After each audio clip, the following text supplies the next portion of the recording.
여러분 안녕하십니까? 1월 4일 목요일 영상 새벽 기도회입니다. 오늘은 신명기 2장 1절로 25절까지의 말씀을 가지고 에돔과 모압을 지나 헤스본을 차지하다, 이런 제목으로 말씀을 드리려고 합니다. 이름 그대로인데요. 여러분 먼저 오늘 이 본문 가운데서 2장 4절에 보면 너희 동족 에서의 자손이 사는 지역으로 지날 것이다, 그렇게 말하였고, 그리고 또 9절에 보시면 여호와께서 내게 이르시되 모압을 괴롭히지 말라. 이 모압을 또 지나가게 될 것입니다.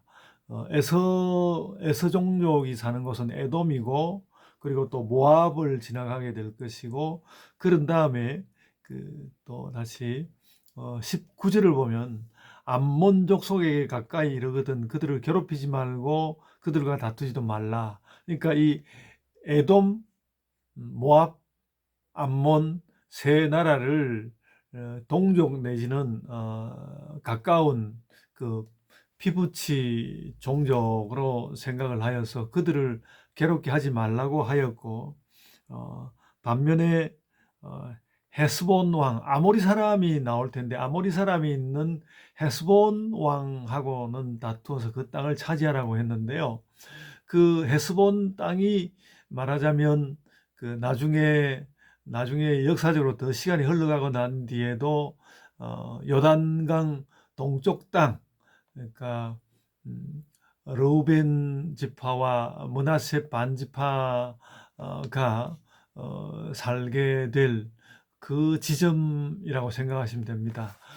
그러니까 그 요단강과 사해 동쪽에 맨 아래쪽에 에돔이 있고요. 그 에돔이 어디서 끝나는가 하면 사해 남쪽 지점점에서 에돔이라는 나라가 끝이 납니다. 에돔이라는 나라가 끝나고, 그 끝나는 그 지점에 에돔이 끝나고 모압이 시작되는 지점에 오늘 본문에 나오는 세렛 시내가 있습니다. 세렛 시내가 있고요. 그리고 세렛 시내로부터 쭉 이제 있는 땅이 모압 땅이 되는 것이고, 모압 땅이 끝나는 지점점에 가면 거기에 아르논 강이 있습니다. 그러니까 모압 땅은 아르논 강에서 세렛 시내까지에 걸치게 되는 것이고, 이스라엘 백성들은 말하자면 그 에돔도 지나고, 오늘 역시 13절에 보면 세렛 시내를 건너가라라는 말이 나오고, 또 24절에 보면 아르논 골짜기를 건너라 그랬는데, 이 아르논 골짜기, 아르논 강을 말합니다. 그러니까 그 두 강을 건너가게 되죠. 세렛 시내를 지나고 아르논 강을 지나게 되면 어떻게 되는가 하면, 세렛 시내는 에돔의 북쪽에 있고, 그래서 세렛 시내를 지냄으로써 모압 땅으로 들어가게 되고, 또 다시 아르논 골짜기를 지나게 됨으로써 모압을 지나서 헤스본으로 가게 되고요. 헤스본은 이제 점령을 하되, 헤스본과 인접해 있는 모압은 오늘 본문에서 말씀대로 하나님께서 그들에게, 이스라엘에게 주시지 않을 것이라 하여서 그렇게 머물러 두게 되었습니다. 그래서 역사 내내 에돔과 모압과 암몬은 이스라엘과 서로 이렇게 화친해서 지내기도 하고 다투기도 하고, 그래서 이제 좀 더 힘이 센 때에는 이스라엘이 그 땅을 차지하기도 하고, 뭐 이렇게 하게 되고, 나중에 우리가 알고 있는 헤롯 같은 사람도 헤롯을 뭐 이두메 사람이라는데, 이 이두메라는 것이 말하자면 에돔 지역을 말하는 것입니다. 그래서 늘 역사 가운데 어떤 관련을 맺고 있었다고 생각하시면 되고요. 지금 제가 말씀드린 것은 이스라엘이 40년 동안 이제 광야를 떠돌다가 오늘 14절에 보면 가데스 바네아에서 떠나 세렛 시내를 건너기까지 38년 동안이라 그렇게 말한 것을 보면, 그 제2년에 그러니까 가데스 바네아에서 떠날 때가 그 말하자면 출애굽하고 2년째 되던 해였다고 보면 39년 세월을 지내고 제40년 되는 해에 이제 이스라엘이 가나안 땅으로 들어가는 것이다. 그렇게 이해하시면 되겠습니다. 그렇게 들어가게 되죠. 그래서 이제 말하자면 오늘 본문 신명기 2장 1절 여기 들어서자마자 그 1절 보시면요. 우리가 방향을 돌려 여호와께서 내게 명령하신 대로 홍해 길로 광야에 들어갔어요. 홍해 길로 광야에 들어가는 것은 말하자면 좀 더 서쪽으로 가는 것입니다.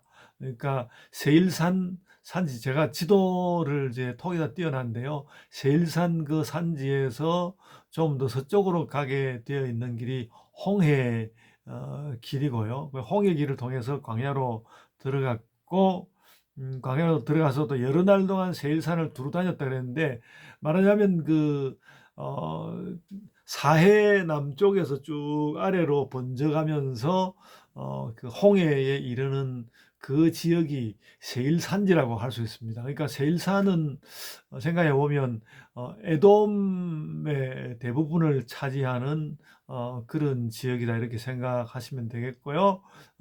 그래가지고 홍해 길로 해서 홍해 길로 들어가서는 말하자면 에돔과는 좀 떨어진 가운데 광야길을 광야를 떠돌았고, 그리고 아마도 이제 그 세일 산지를 들락날락 했던 것으로 생각됩니다. 그래서 그 40년 동안 이스라엘이 그 출애굽하고 처음 가나안 정복에 나선 이후에 두려움으로 그 나아가지 못한 그 이후에 하나님의 징계로서 광야를 떠돌게 된 그 긴 기간, 오늘 14절에 38년 동안이라고 나왔는데, 이 38년 동안에 이스라엘이 어디를 떠돌았느냐 하면 그 주로 세일산지 지역을 떠돌았다는 것이, 세일산지와 홍해 길 그 주변을 빙빙 떠돌고 여러 바퀴를 돌았다라고 말할 수 있겠습니다. 오늘 그 1절에 보면 여러 날 동안 세일산을 두루 다녔더니 그렇게 말했는데, 이게 38년 세월을 요약적으로 설명하는 것이다. 그렇게 생각하시면 되겠습니다. 그리고 오늘 이제 제가 그 지역적인 것이나 이런 건 다 말씀을 드렸고요. 오늘 말씀 가운데 좀 기억할 만한 것이 마지막 절인데 25절에 이렇게 말했습니다. 오늘부터 내가 천하 만민이 너를 무서워하며 너를 두려워하게 하리니 그들이 내 명성을 듣고 떨며 너로 말미암아 근심하리라 하셨느니라. 이 말씀을 했는데, 사실은 이스라엘이 처음 그 가나안 정복에 나서 가지고 결국은 실패했던 이유가 두려움 때문이었습니다. 저들은 가나안 땅, 저들은 뭐 거인과 같고 우리는 정말 메뚜기와 같아, 이렇게 이야기를 하면서 두려워했었는데, 이제 40년간을 그 광야를 떠돌고 난 이후에 아마도 이스라엘의 존재가 알려지고, 그렇게 해서 주변 민족들이 이스라엘이 이제 어디로 튈 것인지 거기에 대해서 굉장히 두려워하면서 지켜보고 있었다는 것을 알 수 있습니다. 물론 그 광야 40년은 매우 고통스럽고 힘든 시기였지만, 그래도 놀랍게도 다시 그 가나안에 그 정착하기 위해서 떠나는 이스라엘은 그들이 두려워한 것이 아니라, 그러니까 아마도 떠돌면서 뭐 하나님께서 뜻하신 것도 있겠지만 그렇게 세일산지를 떠돌고 홍해 길로 들어가고 그러는 사이에 그 광야의 삶에 익숙하게 되고 아주 거칠게 살아남을 수 있는, 살 수 있는 그런 어떤 그 생존의 능력을 얻은 것 같고요. 거기에 반해서 좀 먼저 말하자면 뭐 에돔, 모압, 암몬하는 이 나라들도 그렇게 뭐 단단하게 자리 잡은 나라들은 아니고, 그들도 막 나라가 자리 잡기 위해서 노력하고 있는 그런 즈음이었는데, 그들에게 상당히 두려움을 주는 존재가 되었다. 그러니까 두려움 때문에 하나님을 원망하고 정복에 나서지 못했던 이스라엘이 이제는 오히려 주변 민족들에게 두려움을 주면서 그 정복에 나서게 되었다라는 것을 우리가 볼 수 있습니다.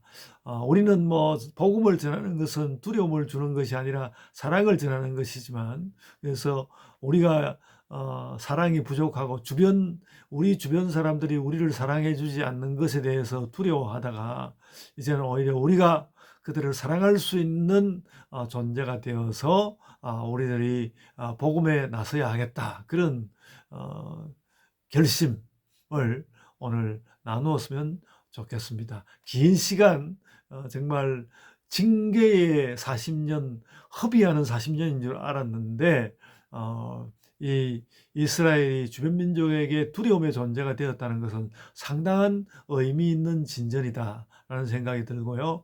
교회도 그와 같은 발전, 그리고 사랑의 진전, 이런 것으로 나아가야 하겠다 하는 생각을 오늘 가지게 됩니다. 우리가 어떻든 교회 주변과 또 내 주변의 모든 사람을 품을 수 있는 신자들로 우리가 변모하여 가기를 원합니다. 제가 잠깐 기도하겠습니다. 아버지 하나님, 이스라엘이 40년 세월을 광야에서 떠도는 가운데 마침내 주변에 두려움을 줄 수 있는 새로운 민족이 된 것을 오늘 발견합니다. 저희들도 그동안에 참 긴 시간 보내었던 것 있지만 교회가 새로운 힘을 얻어서 교회에 교회가 복음을 전할 수 있는 그런 우리 예본교회로 서게 하여 주옵소서. 주께서 영광받아 주옵소서. 감사하옵고 예수님 이름으로 기도드리옵나이다. 아멘. 하늘에 계신 우리 아버지여, 이름이 거룩히 여김을 받으시오며 나라가 임하옵시며 뜻이 하늘에서 이룬 것 같이 땅에서도 이루어지이다. 오늘 우리에게 일용할 양식을 주옵시고 우리가 우리에게 죄 지은 자를 사하여 준 것 같이 우리 죄를 사하여 주옵시고 우리를 시험에 들게 하지 마옵시고 다만 악에서 구하옵소서. 나라와 권세와 영광이 아버지께 영원히 있사옵나이다. 아멘. 여러분 이제 각자의 기도로 기도하시겠습니다.